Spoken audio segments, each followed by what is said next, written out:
மற்றொரு அண்மை செய்தியை பார்த்துள்ளோம். புத்தாண்டு கொண்டாடுவதற்காக புதுச்சேரியை நோக்கி சுற்றுலா பயணிகள் படையெடுத்து வருகின்றனர்.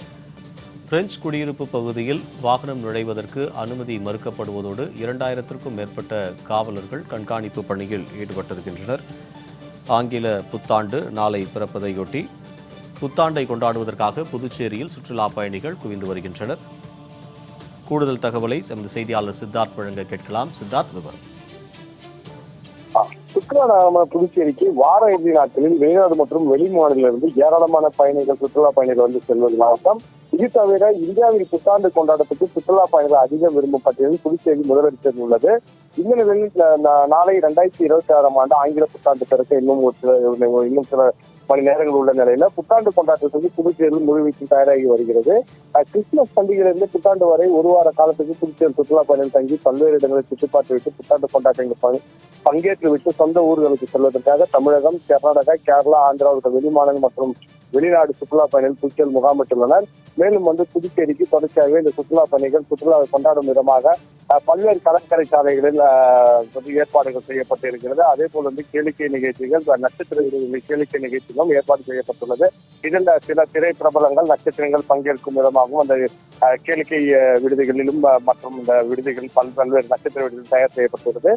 இந்த நிலையில புதுச்சேரி ஒயிட் டவுன் என்று அழைக்கப்படுவது இந்த கடற்கரை சாலைக்கு செல்லும் இந்த சாலை ஒயிட் டவுன் பகுதி முழுவதுமே இந்த 12 மணி முதல் அனைத்து வாகனங்கள் செல்ல தடை விதிக்கப்பட்டுள்ளது. குறிப்பாக அந்த பகுதியில் வசிப்பவர்கள் தேவை, அதாவது எசென்சியல் நீட் என்று தேவைக்கு ஏற்ப செல்பவர்கள் மற்றும் அந்த பகுதியில் உள்ள தேவாலயங்களுக்கு செல்பவர்கள் மட்டுமே பிரத்யேக பாஸ் வழங்கப்பட்டுள்ளது. அந்த பாஸ் வைத்திருப்பவர்கள் மட்டும் அங்கு அனுமதிக்கப்படுவார்கள். மற்றபடி அந்த பகுதி முற்றிலுமாக அனைத்து வாகனமே தடை செய்யப்பட்டுள்ளது.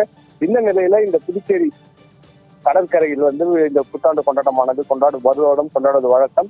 கடந்த ஆண்டு மன்மோகன் சிங் அவர் உயிரிழந்த நிலையில் இந்த கொண்டாட்டங்கள் அனைத்துமே ரத்து செய்யப்பட்டிருந்த நிலையில் மீண்டும் இந்த வருடம் அனைத்து கொண்டாட்டங்களுக்கும் புதுச்சேரி அரசு சுற்றுலாத்துறை சார்பில் ஏற்பாடு செய்யப்பட்டுள்ளது.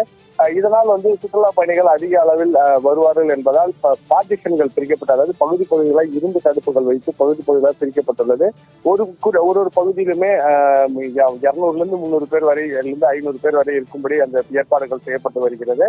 அதே போல் கடற்கரை சாலையில் 70க்கும் மேற்பட்ட கேமராக்கள் பொருத்தப்பட்டுள்ளதாகவும் 2000க்கும் மேற்பட்ட போலீசார் இந்த நகர பகுதி மற்றும் கடற்கரையில் பாதுகாப்பு பணியில் ஈடுபட உள்ளதாகவும், அதே போல் இந்த புதுச்சேரி வரும் சுற்றுலா பயணிகள் மாநில எல்லையிலே குழந்தைகளோடு வந்தால் அந்த குழந்தைகள் கையில் பெற்றோரின் செல்போன் எண் பதித்த பேண்ட் பொருத்தப்பட்டும் அவர்கள் உள்ள அனுமதிக்கப்படுவார்கள் என்றும் டிஐஜி தரப்பில் கூறப்பட்டுள்ளது.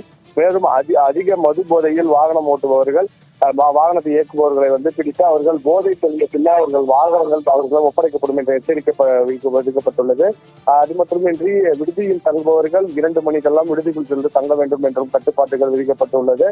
அதே போல் இன்று இரவு 1 மணி அளவில் அனைத்து புதுச்சேரியில் உள்ள மதுபான கடைகள் திறந்திருக்கப்படும் என்றும் கலால்துறை ஒரு அறிவிப்பு வெளியாகிறது.